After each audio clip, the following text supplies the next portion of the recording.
Who looks outside dreams. Who looks inside awakes. We cannot change anything unless we accept it.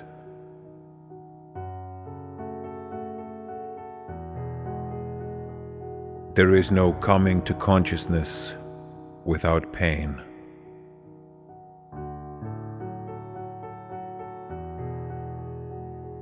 The privilege of a lifetime is to become who you truly are.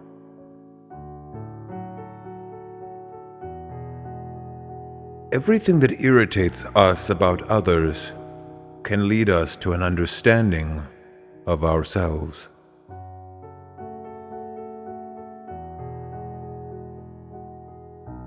The debt we owe to the play of imagination is incalculable.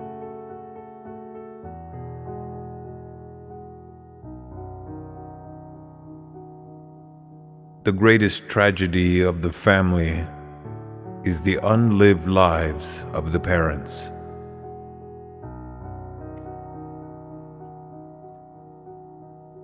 It all depends on how we look at things and not how they are in themselves.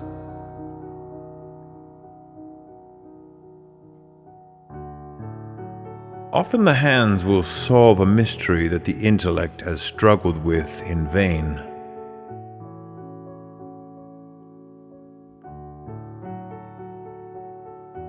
Great talents are the most lovely and often the most dangerous fruits on the tree of humanity.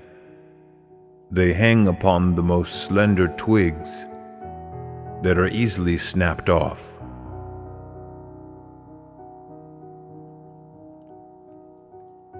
A man who has not passed through the inferno of his passions has never overcome them.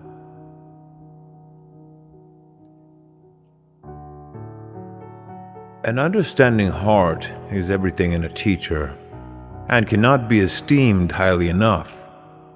One looks back with appreciation to the brilliant teachers, but with gratitude to those who touched our human feeling.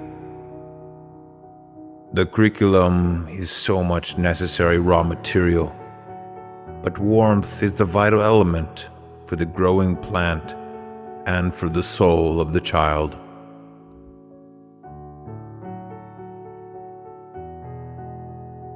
The creation of something new is not accomplished by the intellect, but by the play instinct acting from inner necessity. The creative mind plays with the objects it loves.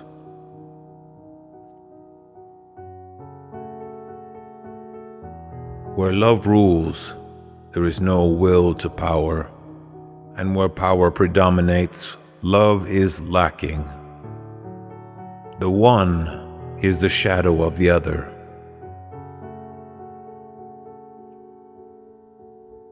Shame is a soul-eating emotion.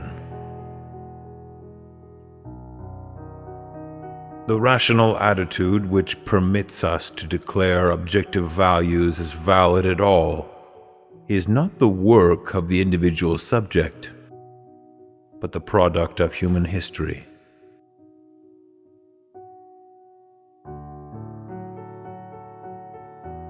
The least of things with a meaning is worth more in life than the greatest of things without it.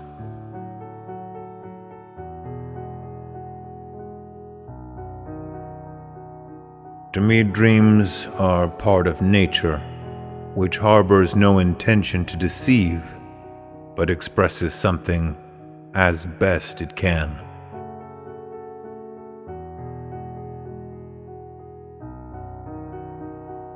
To ask the right question is already half the solution of a problem.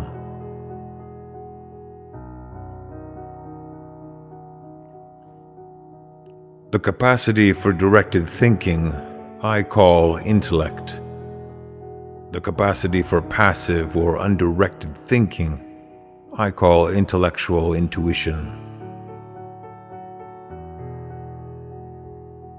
Sometimes, indeed, there is such a discrepancy between the genius and his human qualities that one has to ask oneself whether a little less talent might not have been better.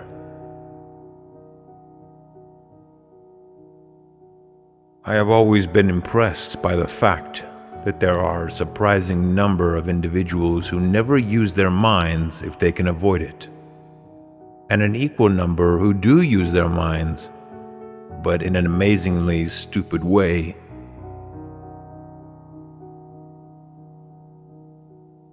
A dream that is not understood remains a mere occurrence. Understood, it becomes a living experience.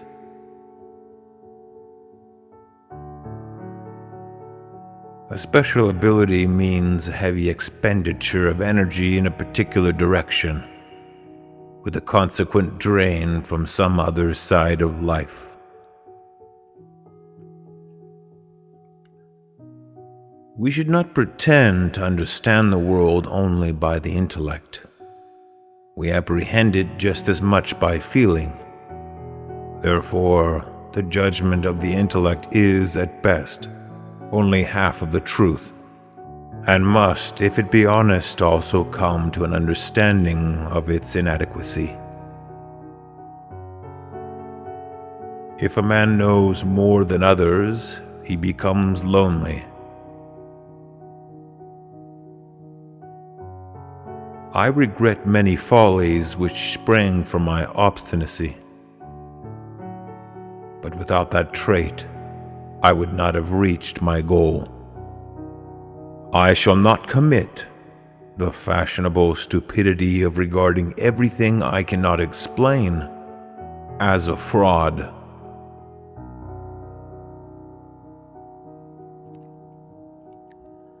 If one does not understand a person, one tends to regard him as a fool.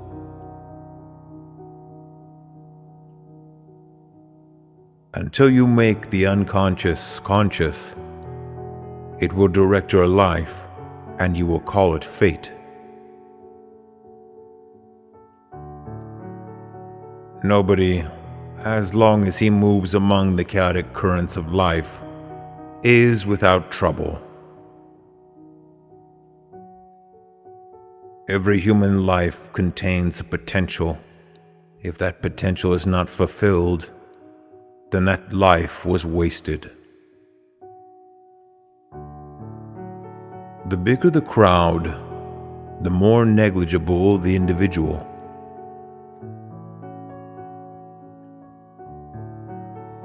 People will do anything, no matter how absurd, to avoid facing their own souls.